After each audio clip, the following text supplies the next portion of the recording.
नमस्कार दोस्तों, स्वागत है आपका हिंदी नॉलेज टुडे में। दुनिया भर की निगाहें आज ऐसे विकास पर टिकी हुई हैं जिसने एशिया प्रशांत की रणनीतिक हवा को अचानक और बेहद चुपचाप बदल दिया है। चीन के शिपयार्ड से एक ऐसा युद्धपोत समुद्र की ओर बढ़ चुका है जिसका नाम दुनिया भर की महाशक्तियों के बीच चिंता की नई परतें खड़ी कर रहा है। वो है सिचियान वारशिप। चीन की पीपुल्स लिबरेशन आर्मी यानी नेवी का यह नया दैत्य पहली बार येलो सी के छोर की तरफ निकला तो दूर दूर तक फैली सेनाओं के रडार पर सिर्फ एक ही सवाल था, क्या यह महज एक नया जहाज है या फिर यह चीन के नए प्रभुत्व की घोषणा है। पिछले कुछ सालों में चीन ने बैलिस्टिक मिसाइलों, anti ship weapons, stealth fighters और हाइपरसोनिक हथियारों के बाद अपनी नेवी को वह शक्ति देने की कोशिश की है जिसके दम पर वह हिंद प्रशांत में अमेरिका को चुनौती दे सके। लेकिन सिचियान वारशिप के समुद्र में उतरने का मतलब सिर्फ एक नई जहाजी क्षमता नहीं है, बल्कि यह चीन की उस तैयार होती ताकत का प्रतीक है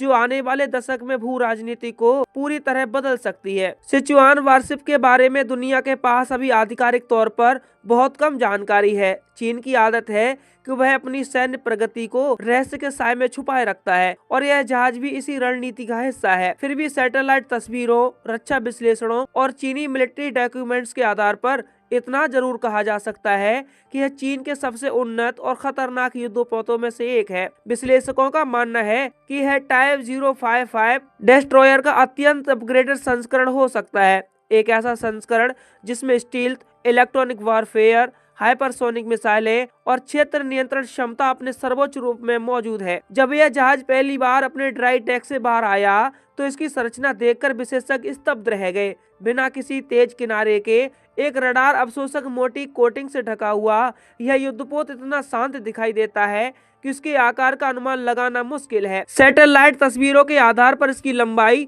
180 से लेकर 200 मीटर के बीच मानी जा रही है, जो इसे दुनिया के सबसे बड़े और शक्तिशाली डिस्ट्रॉयर्स में शामिल करती है। जहाज की डिजाइन यह संकेत देती है कि इसे मल्टी लेयर वॉरफेयर यानी हवा, पानी, समुद्र की सतह और यहाँ तक कि साइबर इलेक्ट्रॉनिक युद्ध सभी में श्रेष्ठता के लिए तैयार किया गया है। लेकिन सबसे बड़ा सवाल यह नहीं है कि यह जहाज कैसा दिखता है, बल्कि यह है कि यह जहाज कर क्या सकता है। डिफेंस इंटेलिजेंस के अनुसार सिचियान वारशिप में 120 अधिक वर्टिकल लॉन्च सिस्टम यानी VLS सेल होने की संभावना है, जिनमें एंटी शिप मिसाइलें, air defence system, submarine heating, torpedoes और लंबी दूरी की लैंड अटैक मिसाइलें शामिल हो सकती हैं। इसका मतलब यह है कि यह जहाज अकेले ही एक छोटे देश की पूरी नौसेना के बराबर विनाश क्षमता रखता है। उससे भी ज्यादा खतरनाक है इसका सेंसर सिस्टम। यह अत्याधुनिक ऐसे रडार, मल्टी स्पेक्ट्रम सर्विलांस और इलेक्ट्रॉनिक फ्यूजन सिस्टम जो दुश्मन के जहाज, मिसाइल, ड्रोन या फाइटर्स को कई 100 किलोमीटर दूर से पकड़ सकता है। इसी तकनीक को देखकर अमेरिकी विश्लेषज्ञों ने इसे the floating independent air defence zone कहा, यानी यह जहाज जहां भी पहुंचेगा वहां अपने आसपास 400 से लेकर 500 किलोमीटर का एक अदृश्य सुरक्षा कवच तैयार कर सकता है। चीन की नेवी के अधिकारी इस जहाज को चीन के समुद्री भविष्य का हिस्सा बता रहे हैं। चीन एक ऐसा देश है जिसने पिछले 20 सालों में अपने सैन्य बजट को 5 गुना बढ़ा दिया है और अपनी नौसेना को दुनिया की सबसे बड़ी नौसेना में बदल दिया है। जहाजों की संख्या में उसने अमेरिका को भी पीछे कर दिया है और अब वह तकनीक और मारक क्षमता में भी उसकी बराबरी करने की कोशिश में लगा है। सिचियान वारशिप उसी कोशिश का सबसे बड़ा बयान है। अब सवाल ये उठता है कि इस जहाज के समुद्र में उतरने से अमेरिका, भारत, जापान, ताइवान। तो चलिए दोस्तों, आइए समझते हैं। सबसे पहले बात करते हैं दक्षिण चीन सागर की। यह वह इलाका है जिसे चीन अपना ऐतिहासिक अधिकार बताकर लगभग कब्जा करने की कोशिश में है। यही वह जगह है जहां अमेरिका, जापान, ऑस्ट्रेलिया और भारत जैसे फ्रीडम ऑफ नेविगेशन ऑपरेशन चलाते हैं। अब जब एक ऐसा जहाज जिसकी मिसाइलें 1500 किलोमीटर तक मार कर सकती हो और स्टील्थ मोड में ऑपरेट कर सके इस क्षेत्र में गश्त करेगा तो हर देश को अपनी रणनीति बदलनी पड़ेगी। विशेषज्ञों का कहना है कि सिचियान वारशिप चीन को एंटी एक्सेस एरिया डिनायल यानी A2AD क्षमता देता है, एक ऐसा सिस्टम जिसकी मदद से चीन किसी भी दुश्मन को अपने तय दायरे में कदम रखने से रोक सकता है। इसका मतलब यह है कि कोई भी अमेरिकी एयरक्राफ्ट कैरियर, स्ट्राइक ग्रुप चीन के करीब आने से पहले ही खतरे में आ जाएगा। यही वजह है कि अमेरिकी नौसेना ने कैरियर किलर स्कॉर्ट कहा है। फिर आता है भारत का सवाल। भारत और चीन के बीच लद्दाख से लेकर हिंद महासागर तक एक रणनीतिक प्रतिस्पर्धा चल रही है। अगर चीन के पास एक ऐसा जहाज जो हिंद महासागर में तैनात होकर भारत के समुद्री रास्तों को खतरे में डाल सके, तो उसका सीधा असर भारत की ऊर्जा सुरक्षा, व्यापारिक रूट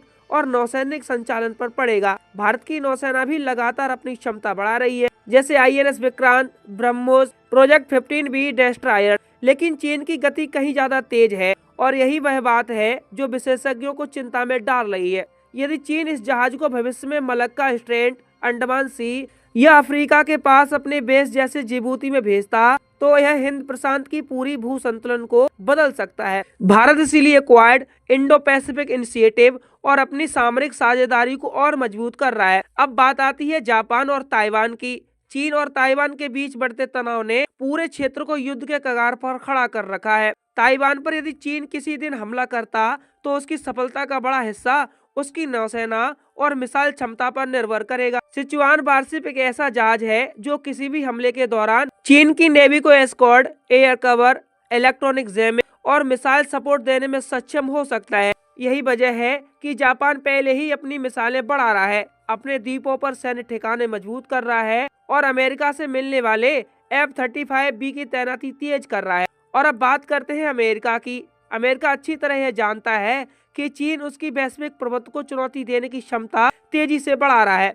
अब तक अमेरिका की शक्ति समुद्रों पर आधारित थी। उसके एयरक्राफ्ट कैरियर्स, डेस्ट्रॉयर्स, सबमरीन पूरी दुनिया में अमेरिकी शक्ति के प्रतीक थे। लेकिन चीन के नए युद्धपोत वही सामरिक बढ़त धीरे धीरे कम कर रहे हैं। यही कारण है कि अमेरिकी नौसेना ने हाल ही में कहा कि चीन की नेवी की स्पीड और स्केल अमेरिका को अगले दशक में मुश्किल में डाल सकती है। सिचुआन वारशिप उसी भविष्य की एक झलक है। अब सवाल उठता है कि क्या दुनिया को वाकई डरने की जरूरत है? क्या चीन यह जहाज सिर्फ रक्षा के लिए बना रहा है या इसके पीछे कोई बड़ा भू रणनीतिक एजेंडा है? अगर हम चीन की पिछले समय की गतिविधियों को देखें, तो दक्षिण चीन सागर में कृत्रिम द्वीपों का निर्माण, फिलीपींस के जहाजों पर वाटर कैनन से हमले, ताइवान के आसपास रिकॉर्ड सैन्य उड़ाने और भारत के साथ लगातार सीमा तनाव, तो एक बात तो साफ होती है कि चीन अपनी शक्ति का विस्तार करना चाहता है। वह क्षेत्रीय प्रभुत्व से आगे बढ़कर वैश्विक प्रभाव चाहता है। सिचुआन वारशिप इस बढ़ती महत्वाकांक्षा की एक और कड़ी भी है। लेकिन कहानी यहीं खत्म नहीं होती है।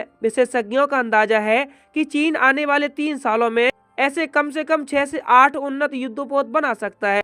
यह नौसैनिक शक्ति दुनिया के किसी भी देश, यहाँ तक कि अमेरिका के लिए चुनौती बन सकती है। यही वजह है कि दुनिया भर के विशेषज्ञ इस जहाज को सिर्फ एक नया युद्धपोत नहीं, बल्कि जियोपॉलिटिकल गेम चेंजर मान रहे हैं। अगर यह जहाज वह सब करने में सक्षम है जिसके बारे में विशेषज्ञ अनुमान लगा रहे हैं, तो आने वाले वर्षों में समुद्री शक्ति की परिभाषा बदल जाएगी और इसी के साथ बदल जाएगी दुनिया की सामरिक राजनीति। और भारत जैसे देशों को अपनी नौसैनिक क्षमता को तेजी से अपग्रेड करना होगा। नई पनडुब्बियां, अधिक ब्रह्मोस मिसाइलें, अनमैन्ड सर्विलांस सिस्टम और एंटी एक्सेस स्ट्रेटेजीज, ये सभी आने वाले समय में भारत के लिए अनिवार्य होंगे। क्वाड देशों के बीच सहयोग बढ़ेगा, इंडो पैसिफिक की सैन्य क्रियाएं और अधिक जटिल होंगी और चीन वह अपने जहाजों, एयरक्राफ्ट कैरियर्स, हाइपरसोनिक हथियारों और कृत्रिम बुद्धिमत्ता पर आधारित युद्ध प्रणालियों को मिलाकर एक ऐसी शक्ति तैयार कर चुका है जो दुनिया को यह स्पष्ट संदेश देती है कि 21वीं सदी की सबसे बड़ी लड़ाई, चाहे आर्थिक हो या सैन्य, समुद्र की लहरें ही आने वाले संघर्ष की दिशा तय करेंगी। दोस्तों, सिचुआन वारशिप का समुद्र में उतरना केवल चीन की एक तकनीकी उपलब्धि नहीं है, यह एक संकेत है कि वैश्विक शक्ति संतुलन अब पुराने ढंग से नहीं चलेगा। यह एक अलार्म है कि दुनिया को अब नए समुद्री खतरे को समझना होगा और यह एक चेतावनी भी है कि तकनीक, युद्ध रणनीति और भू राजनीति का भविष्य अब और ज्यादा अनिश्चित और ज्यादा तेज गति से बदलने वाला है। अगर यह जहाज वही साबित होता है जिसकी आशंका विशेषज्ञ जता रहे हैं, तो आने वाले दिन सिर्फ समुद्र की लहरों को नहीं, बल्कि पूरी दुनिया की राजनीति और सैन्य सोच को झकझोरने वाले होंगे। दोस्तों, चीन के इस युद्धपोत को लेकर आपकी क्या राय है? हमें कमेंट बॉक्स में जरूर बताएं।